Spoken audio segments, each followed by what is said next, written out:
കുഞ്ചൻ നമ്പ്യാരുടെ പ്രദോഷ മഹാത്മ്യം തുള്ളൽ. കടയുടെ കെടുതി. ഇട്ടിപ്പെണ്ണിനു കട്ടിലു പോയി, നെട്ടിപ്പെണ്ണിനു വെട്ടികൾ പോയി, കണ്ടച്ചാരുടെ മുണ്ടും പോയി, ചെണ്ടക്കാരുടെ ചെണ്ടകൾ പോയി. ഇട്ടിപ്പെണ്ണിനു കട്ടിലു പോയി, നെട്ടിപ്പെണ്ണിനു വെട്ടികൾ പോയി, കണ്ടച്ചാരുടെ മുണ്ടും പോയി, ചെണ്ടക്കാരുടെ ചെണ്ടകൾ പോയി. കേളച്ചാരുടെ വാളും പോയി, കാളൻ നായുടെ ചങ്ങല പോയി, ചിരികണ്ടച്ചാർ പടയിൽ ചാടി ചുരുക്കുകളഞ്ഞോടിപ്പോന്നു.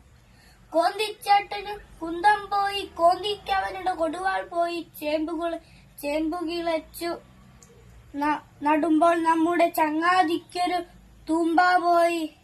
എല്ലാം ചില ദൂഷണവാക്കുകൾ പിന്നെ കേൾക്കാം പടനിരിയുമ്പോൾ. എല്ലാം ചില ദൂഷണവാക്കുകൾ പിന്നെ കേൾക്കാം പടനിരിയുമ്പോൾ. എല്ലാം ചില ദൂഷണവാക്കുകൾ പിന്നെ കേൾക്കാം പടനിരിയുമ്പോൾ.